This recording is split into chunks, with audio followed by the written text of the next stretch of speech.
É com muito prazer que iniciamos mais um programa da TV FIB, Diálogos do Saber, com o apoio da CAPES, INEP e o Observatório da Educação.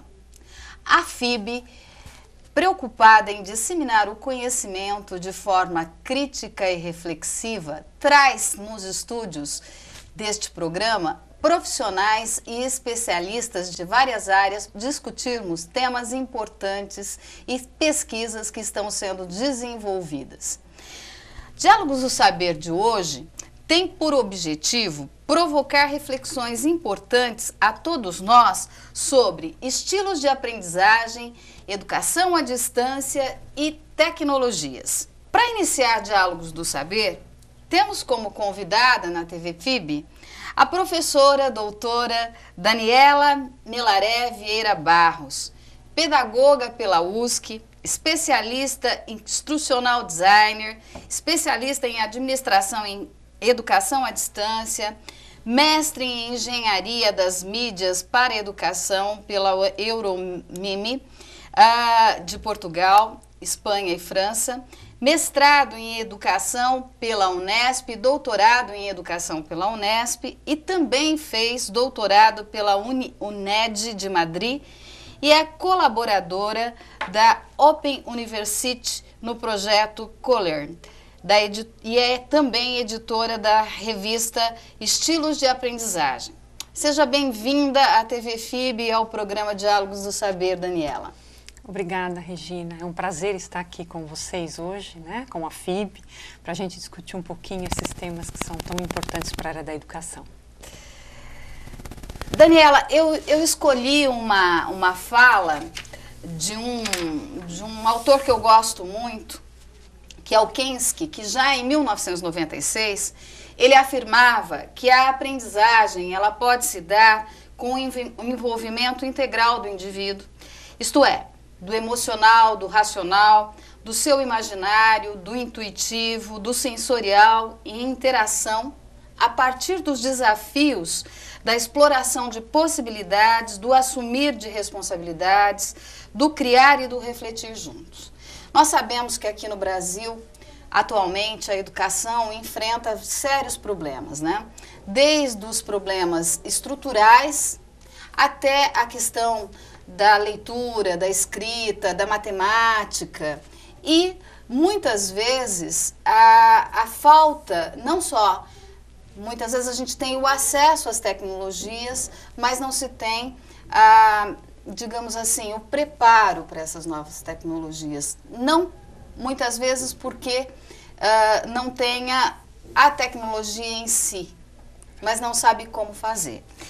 E eu conhecendo você já de algum tempo, né, até tenho muita alegria que a Daniela esteja aqui, porque acompanhei a Daniela durante um bom tempo, da minha vida também profissional, nós trabalhamos juntas na USC, então acompanhei a Daniela desde quando começou a fazer até quando foi para a Europa, que já está morando em Portugal há 10 anos, é professora da Universidade Aberta, em Lisboa, né? E eu gostaria que você contasse para os nossos telespectadores como foi a sua trajetória, né, profissional, que me parece que esta fala do Kensky, ela vem ao encontro, né, dessa sua trajetória, dessas várias aprendizagens que a gente vai tendo que ter pela vida, né? E acioná-las para poder chegar onde a gente quer. Então, você poderia falar para a gente um pouquinho disso? Sim, claro, claro. É um prazer até falar sobre isso, porque as experiências devem ser trocadas, né? Para a gente aprender sempre em conjunto. A minha experiência na área da educação vem de longo tempo, desde da pedagogia, mas até antes, quando eu fiz magistério, né, na época do magistério, e depois fui fazer pedagogia na USC. E depois que me formei na USC, virei professora, né, depois nós nos encontramos por lá. E o meu tema de investigação da época era o Telecurso 2000, né, o famoso Telecurso 2000. Fui estagiária do Telecurso 2000 e investiguei no mestrado. E eu até lembro que foi a segunda dissertação na área de educação à distância da época no Brasil, isso lá em 2000, né? Faz um bom tempo. Na sequência disso, eu fui fazer o doutorado, né, sempre ali trabalhando, estudando, aquela correria, aquela loucura.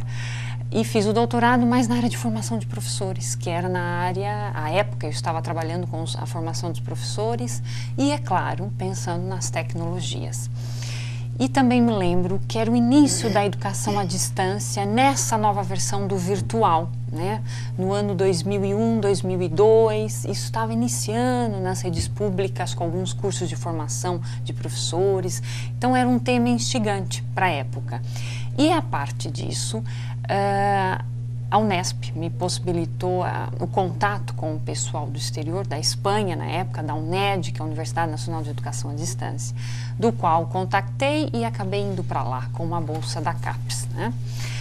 Que também, depois de muita luta para conseguir, porque imagina, em 2003, 2004, falando de educação à distância e formação de professores, né? Eu me lembro que eu dei um módulo num curso de educação num curso de de especialização que você estava à frente, sobre blogs. Sim. E na época era uma coisa assim, a educação à distância era um bicho de 7 cabeças, né? Ou de 10. Ou de 10.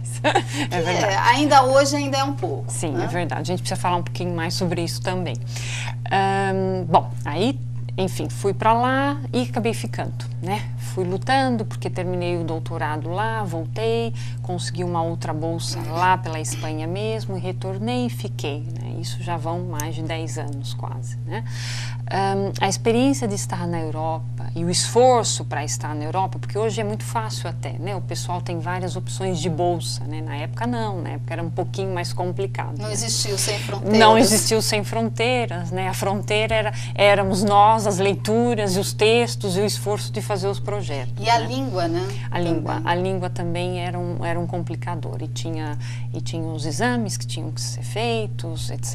E é uma coisa interessante, Daniela, até a gente conversar com quem está nos ouvindo, que na Europa é muito comum você ver as pessoas falando 2, 3, 4 línguas, porque os países são muito próximos e há a necessidade das pessoas conversarem em inglês, em francês, em espanhol, até em alemão. E aqui há uma dificuldade de ter uma segunda língua que é o inglês, né? Então, para quem está nos ouvindo, a questão de aprender num mundo em que cada vez mais é global, por causa das novas tecnologias, por causa da internet, por causa da web, essa questão de ter várias línguas, de saber várias línguas, não falar fluentemente ou ler fluentemente, mas pelo menos ler e falar o suficiente para poder se comunicar, né? É necessário, Regina. É necessário. Isso é necessário. Mesmo tendo o Google, né? Sim, mesmo tendo o Google. Porque o que acontece lá fora? A experiência é o seguinte, eles normalmente têm tem opções de línguas desde pequenos, não só na TV, como na rádio, mas também nas leituras. As escolas têm essa facilidade. A parte disso, como tem muita transição entre os países europeus, então é muito fácil você estar em qualquer instituição de ensino e ter um colega que é da Rússia, outro que é da República não sei das quantas, outro que vem da Espanha, outro que vem da Itália. Então a convivência das línguas é muito comum. Né? Então, apesar dos cursos o inglês é comum sempre, né? Os europeus em geral se comunicam em inglês mesmo, né? Mesmo que não saiba com fluência, mas é uma língua cotidiana, não dá para ficar sem ela. E as demais convivem muito bem, as pessoas aprendem, né? É uma questão até cultural, de se comunicar sem saber tanto o idioma. Que interessante. Daniela, você lançou um livro em 2013 pela Facto Editores intitulado Estilos de Aprendizagem e o Uso das Tecnologias. Eu penso que você poderia nos contar também sobre ele, explicando para os nossos telespectadores o que são estilos de aprendizagem, porque a gente ouve muito falar estilo de aprendizagem, mas às vezes a gente está distante do que é realmente e do que a gente entende como aprendizagem. Qual que é a tônica do seu trabalho com isto, com os estilos de aprendizagem e a relação com o uso das tecnologias? É um tema importante, né? É um tema importante para a área da educação. Na realidade, estilos de aprendizagem é um tema que vem há muitos anos. Originou-se na área da psicologia e foi aplicado na área empresarial, né? Nos Estados Unidos. Depois, com o tempo, ele foi vindo aos poucos para a área da educação, mas a linha que eu sigo é a linha espanhola, porque a linha espanhola dos pesquisadores Catalini, Domingo e Honen, que é o inglês, né? Eles são três, direcionaram a teoria dos estilos de aprendizagem para a educação. É uma aplicação pedagógica da teoria, né? Então, o que são os estilos de aprendizagem? Muita gente confunde com inteligências múltiplas, etc. É porque é o que veio de mais comum aqui para o Brasil, né? Exatamente, mas não é a mesma coisa, né? Não é a mesma coisa. Se complementam, mas não são iguais. Os estilos de aprendizagem são características, traços, tanto físicos como emocionais e intelectuais de aprendizagem. São estilos, a forma como as pessoas aprendem, que são flexíveis, não são tão rígidos como os estilos cognitivos, ou seja, são diferentes, se complementam, né? Então a base não é a teoria da cognição. Não especificamente, não. Envolve a personalidade, envolve até características físicas, então, de cultura. digamos que estaria numa linha mais junguiana? Sim, se for classificar dentro da psicologia, a gente poderia até pensar que sim. Né? Mas eles têm a base. No início do Kolbe, quando o Kolbe é um dos primeiros a trabalhar o tema dos estilos, ele se baseia em Jung, em alguns aspectos, até para depois definir e caracterizar os 4 estilos de aprendizagem. Né? Como que você poderia falar para o nosso telespectador que está lá em casa, por exemplo, uma dona de casa que não está acostumada com essa questão acadêmica das teorias, aí a gente fala cognitivismo, a outra... como que você poderia dar um exemplo, tá, mais básico do estilo de aprendizagem? Olha, a primeira coisa que é importante saber é que os estilos são flexíveis e mudam. Depende muito das características ambientais, culturais, momentos de vida, etc. E o mais interessante de identificar os estilos não é saber o predominante, mas sim aqueles que você tem déficit. Isso que é o importante. Por quê? Qual que é o papel da escola? Ensinar, certo? Então, os estilos vêm ajudar o professor a proporcionar ao aluno experiências para que ele possa aprender melhor. Então, quando eu identifico o estilo de aprendizagem principal, eu estou querendo saber o porquê que ele tem dificuldade de aprender com os demais. E com isso, eu dou para o meu aluno exercícios e atividades para que ele aprenda mais por aqueles estilos que ele não tem mais desenvolvido, porque assim eu ajudo, tanto que ele aumente a forma de aprendizado, como ele aprenda melhor. Vamos dar um exemplo mais prático. Por exemplo, em casa, você que tem o seu filho, né? O seu filho pequenito, ou seu filho um pouco maior, adolescente, etc. Se você entrar no quarto dele e ver que ele está assim estudando, lendo, ou fazendo resumo, ou pensando, ou esquecendo da vida para analisar um tema ou outro, com certeza ele é um reflexivo. Né? Se você vê que ele adora fazer um esquema, esquematiza tudo, precisa estruturar, precisa fazer um mapa, esse é um teórico. Se você observa que ele é aquele tipo prático, que tudo precisa ser feito na prática, precisa construir um aplicativo ou precisa montar alguma coisa, com certeza ele é um pragmático. E se você vê que ele é extremamente ativo, gosta de fazer busca, pesquisa, elaborar sínteses, esse vai ser um ativo. E aquele que está lá, ele está com um iPhone no ouvido, né? Um iPod, um iPhone, sei lá, um negocinho aqui, o livro lá, fazendo 1000 coisas ao mesmo tempo. Ou simplesmente não está estudando, está assistindo TV, jogando. Sim. Essa, Regina, é uma característica interessante do mundo atual, né? Das pessoas, dos adolescentes e das crianças hoje.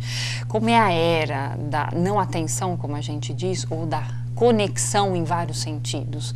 Se você for pegar essa pessoa e fazer um teste de estilos, provavelmente ele tem um estilo mais definido.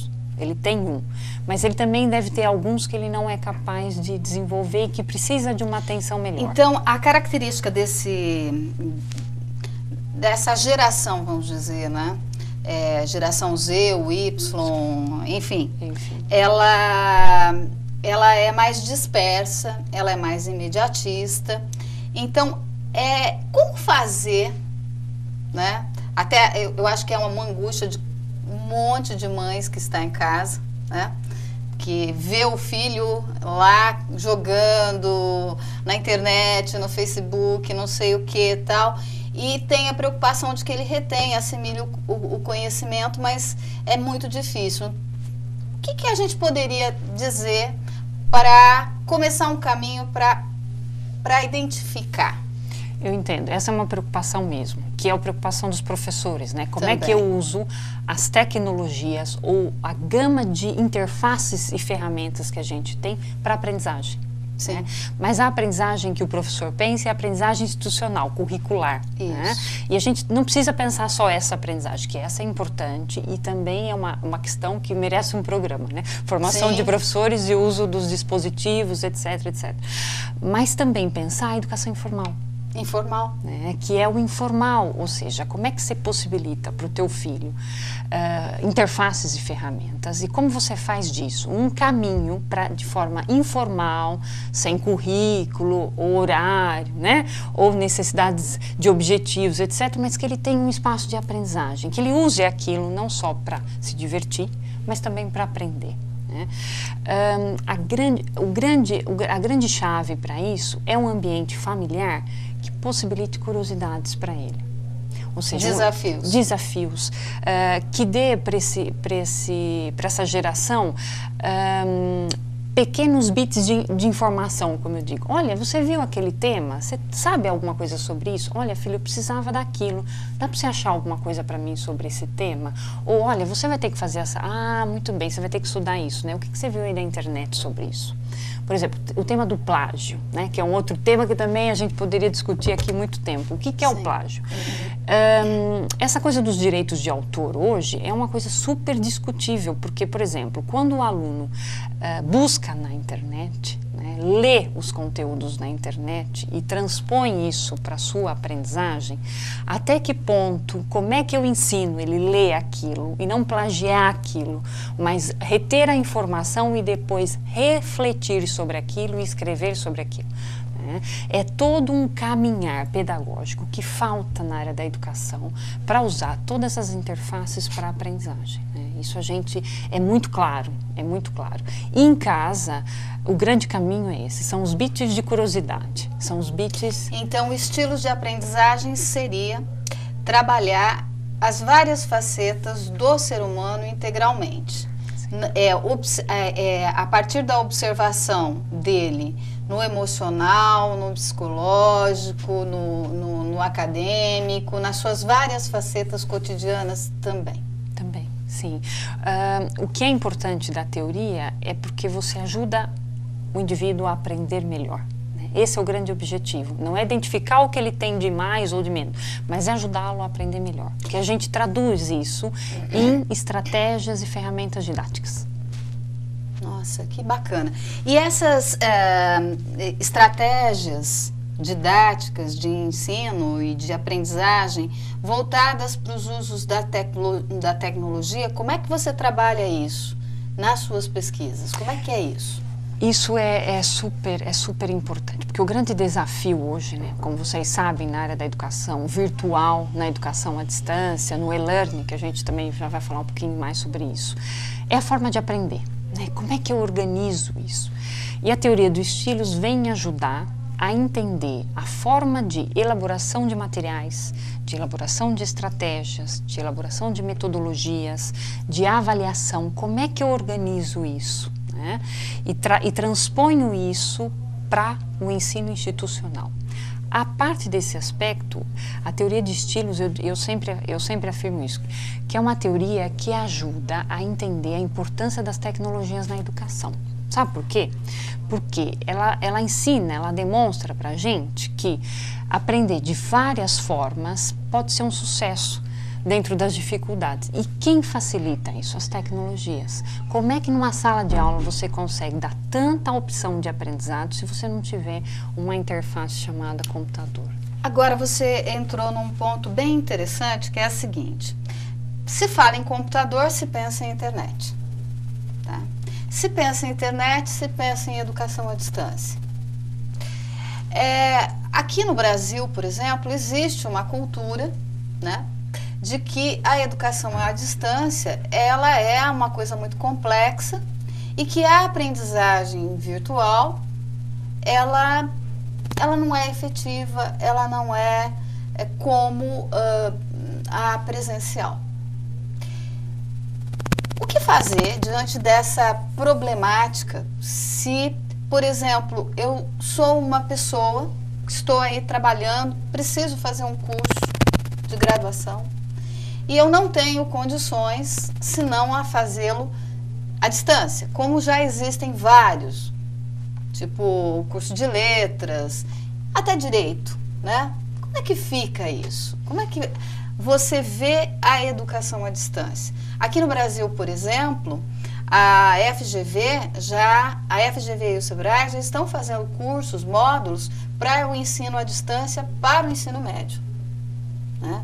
E isso significa que daqui a algum tempo a gente também vai ter a opção de fazer o ensino médio à distância. Isso. A educação é uma coisa importante também de ter em mente, né? Existem vários sensos comuns sobre a educação à distância. E é difícil porque é uma trajetória, né? A educação à distância no Brasil é muito antiga, desde a rádio, de 1940, 1930, né? Ela vem de muitos anos. Por correspondência. Por correspondência, o famoso Instituto Universal, né? Aprende a costurar em 30 dias, aprende a cozinhar em 20, essas coisas todas, né? Mas depois, quando se trata de online, porque o grande salto da educação à distância, não no Brasil só, mas no mundo, foi a criação dos bits e bytes, né? Que a gente chama de digital. Aí que foi o grande salto, porque daí deu uma possibilidade imensa de transformar o ensino do presencial para o online, sem a diferença de tempo e espaço, que é o grande eixo da educação à distância. Bom, esse é um aspecto. No Brasil, a política de educação à distância é uma, diferente do que se trabalha isso na Europa, né? É importante deixar isso claro. O que a gente faz de educação à distância lá é uma coisa, o que se faz aqui no Brasil é outra. Qual que é o ponto de maior distância entre os dois? Os dois. É a questão ainda da presencialidade, né? Na Europa, a educação à distância é e-learning. Ou seja, eu tenho cursos que são, por exemplo, na minha universidade, na Universidade Aberta, em Lisboa, nós temos graduações completamente online.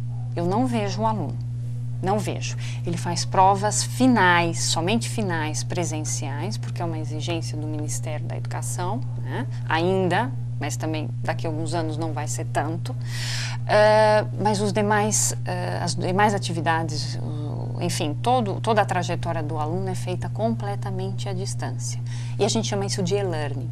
Temos um modelo pedagógico, uma estrutura acadêmica por trás disso muito densa, uma preparação docente imensa, uma capacitação tutorial maior ainda para manter uma estrutura assim. E se tocou num ponto interessante, porque o que a gente observa que quando a pessoa faz o curso online, ela tem que ter muito mais atenção e exige dela um autodidatismo grande, não exige? Bastante, bastante. Muito, muito. A primeira característica de um aluno à distância é saber ser um aluno online, que não tem nada a ver com o presencial. São coisas diferentes. E o que é ser um aluno online? Olha, precisa ter algumas competências. Primeiro, tem que saber organizar-se enquanto tempo, tem que gestionar o seu tempo, né? Primeira coisa. Tem que saber estudar sozinho, né? Tem que ter a capacidade de se automotivar para estudar, né? Tem que ser criterioso na organização da forma de estudo. Não é aquilo que você estuda, hoje eu vou estudar isso, amanhã eu vou ver aquilo, ou mais tarde eu vejo. Não é o que ele quer. Ele tem que ser muito organizado e autônomo. Ser disciplinado e autônomo. Autônomo para poder conseguir aprender dentro daquele ritmo. Daniela, e você acha que daqui para frente, para o futuro, vai ser só assim? É uma tendência. É uma tendência? É uma tendência. Você calcula daqui quanto tempo essa tendência vai estar? Bom, na Europa já é uma tendência grande. Ou não? Sim, é uma tendência grande, até porque hoje em dia a questão dos espaços e os tempos das pessoas estão cada vez menores, né? A vida cotidiana é extremamente cansativa e complexa, então quanto mais você descentralizar o trabalho de estudo, né, que eu já chamo até de um trabalho de estudo, porque hoje em dia não dá para parar de estudar, né, a formação contínua está aí, você é um profissional que tem que estar sempre estudando, e os cursos à distância são a chave para isso, é a solução para isso. Se você me perguntar, Dani, daqui a quantos anos, eu não sei te dizer daqui a quantos anos, mas é uma tendência muito forte dos cursos à distância ampliarem e serem uma preferência no mercado. Muito, muito. Vejam, na nossa universidade nós temos para ir, a maioria dos alunos são alunos trabalhadores, que a gente chama, ou seja, pais de família, como você. Trabalha, tem filhos, tem marido, ou tem esposa, enfim, tem uma vida muito complexa. Quando que ele estuda?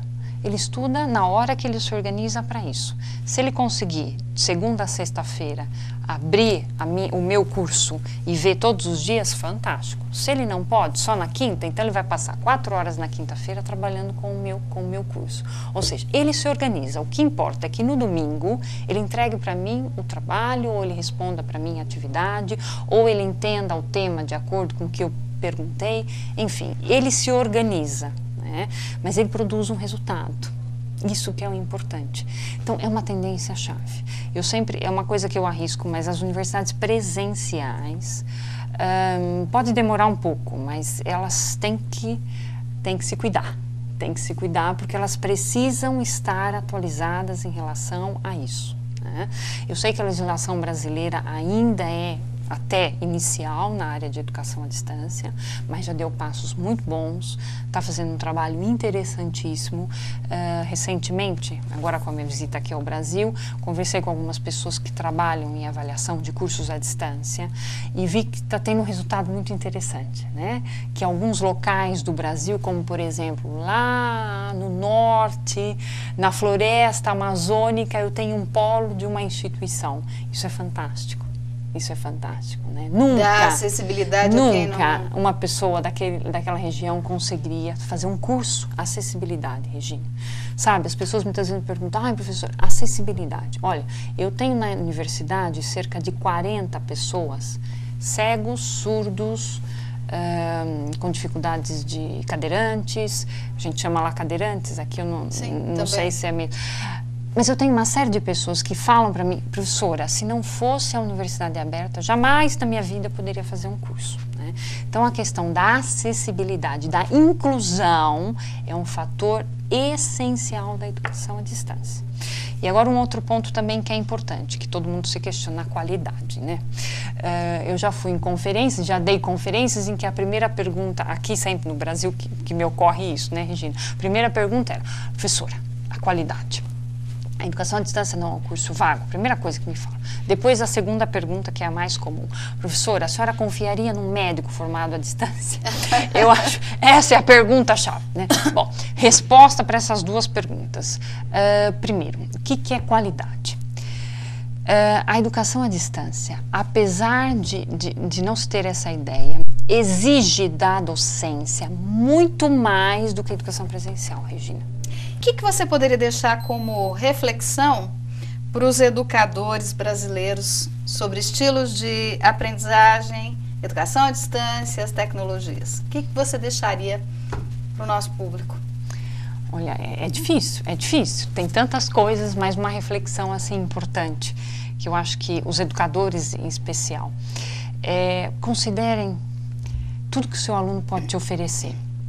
Aí vocês me perguntam, mas como que eu vou saber o que ele pode me oferecer? Dê cenários e experiências para que ele possa realizar, que é o mais importante. As tecnologias te ajudam muito nisso.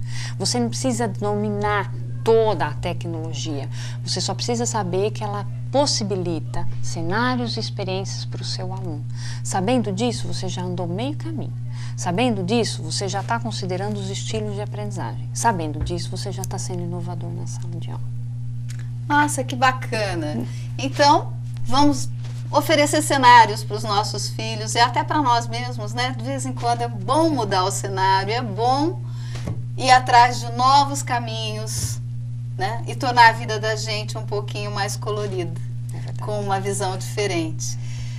O programa de hoje fica por aqui. Agradeço a presença de vocês até agora conosco. E Para aqueles que tiverem sugestões, dúvidas, entrem em contato pelo e-mail reginamomesso@uol.com.br e até mais.